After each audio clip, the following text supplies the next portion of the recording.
Special intensive revision అనేది జరుగుతుంది కదా ఎస్ఐఆర్.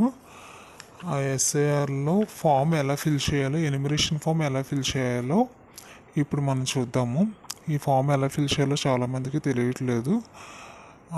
ఇక్కడ ఏంటంటే ఇది ఈ ఫామ్లోని 3 పార్ట్స్ కింద డివైడ్ చేశారు: లెఫ్ట్, రైట్, డౌన్. లెఫ్ట్లో ఏంటంటే మన హెడ్డింగ్ చూసుకున్నట్లయితే గత ఎస్ఐఆర్ యొక్క ఓటర్ల జాబితాలో ఓటర్ల వివరాలు, అంటే 2002లో ఓటు ఎవరికైతే ఉందో వాళ్ళ వివరాలు మనం లెఫ్ట్లో రాయాలి.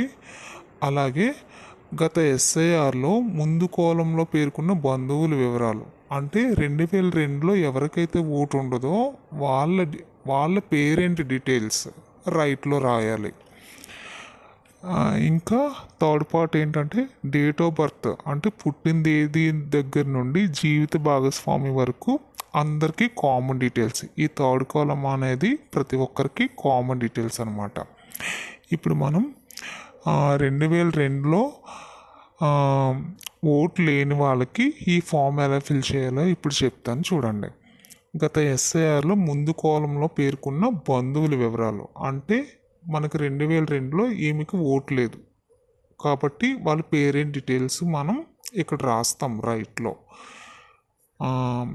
ఫాదర్ డీటెయిల్స్ అవైలబుల్గా లేవు కాబట్టి మదర్ ఉన్నారు కాబట్టి మదర్ డీటెయిల్స్ ఇక్కడ ఫిల్ చేస్తాను. పేరు అంటే వాళ్ళ మదర్ పేరు, ఓటర్ యొక్క మదర్ పేరు, గుర్తింపు కార్డు నంబర్ ఉంటే రాస్తాము, లేకపోతే లేదు, అది మ్యాండేటరీ కాదు.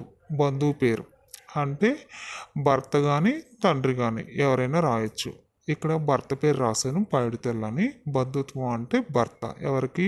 వరలక్ష్మి అనే ఆవిడకి భర్త. జిల్లా విశాఖపట్నం.